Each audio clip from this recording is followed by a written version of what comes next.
Before we dive into this heart-pounding story, make sure to hit that like button and subscribe if you love gripping tales of betrayal, secrets, and shocking twists. Trust me, you won't want to miss what's coming next. Now, let's get started. The operative, the sirens, screamed through the night, blending with the pounding of rain against the black glass towers of the city. Somewhere below, the chase had already begun. Agent Daniel cross-gripped the steering wheel tighter, his black sedan weaving between traffic as red and blue lights reflected off the slick pavement. The target was just ahead, a shadow darting through the chaos, a figure that seemed more ghost than man. "Control, this is Cross. I have eyes on the package," he said into his earpiece, voice steady despite the adrenaline coursing through him. The reply crackled with static. "Copy that, Agent Cross. Do not lose him. Repeat, do not lose him." Daniel narrowed his eyes. He couldn't afford to. What the man ahead carried could dismantle everything: the security of nations, the balance of power, the fragile peace they pretended to live under.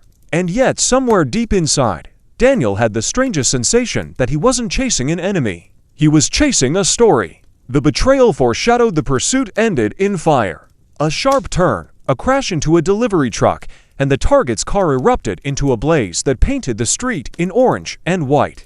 Daniel approached, weapon drawn, his breath clouding in the cold air. Through the flames he saw the man crawl out, blooded, clutching a small metallic case. Their eyes met for a fraction of a second. The man smiled, not with fear, but with recognition.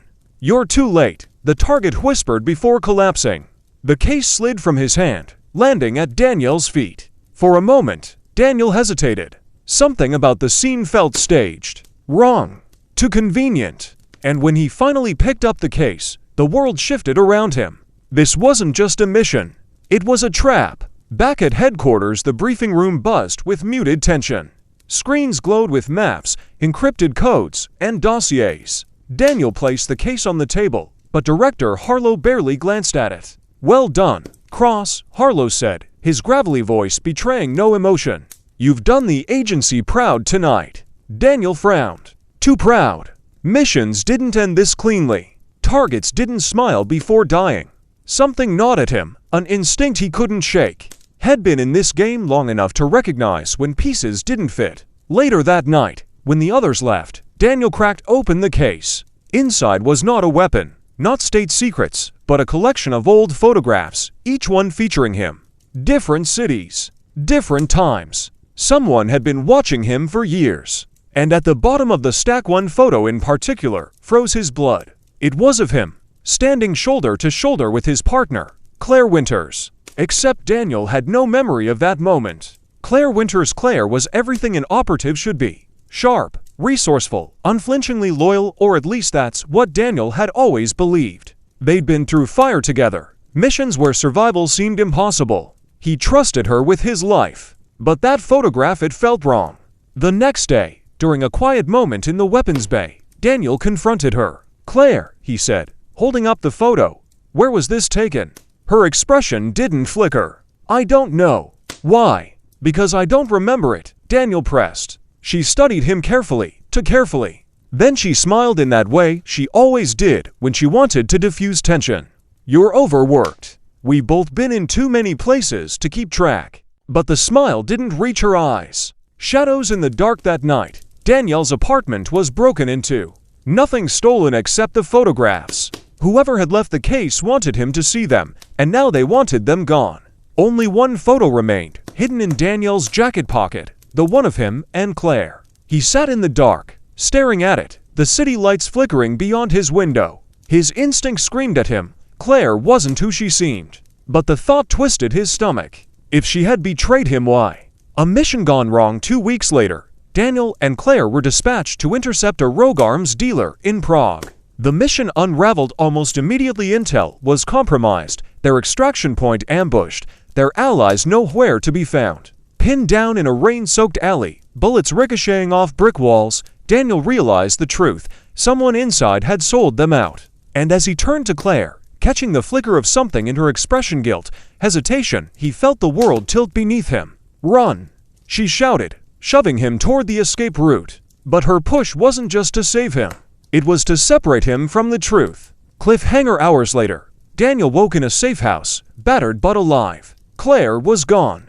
On the table before him sat a note, written in her hand, "Don't follow me." But taped beneath the note was another photograph. This time, it wasn't of him. It was of Director Harlow. And scrawled across it in Claire's handwriting, "He knows everything."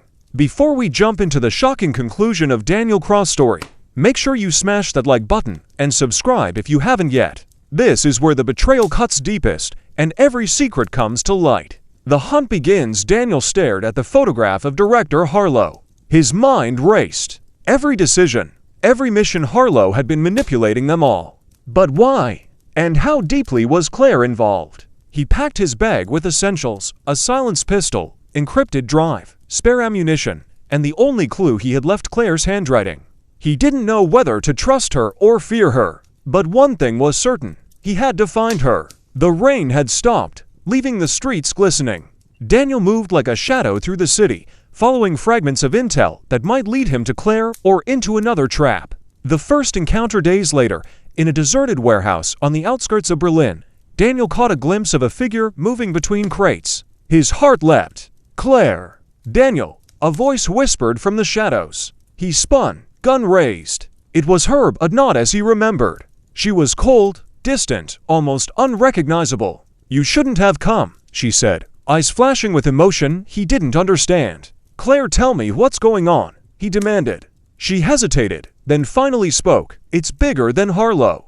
Hayes using the agency to sell secrets to the highest bidder. And I had to play along to protect you."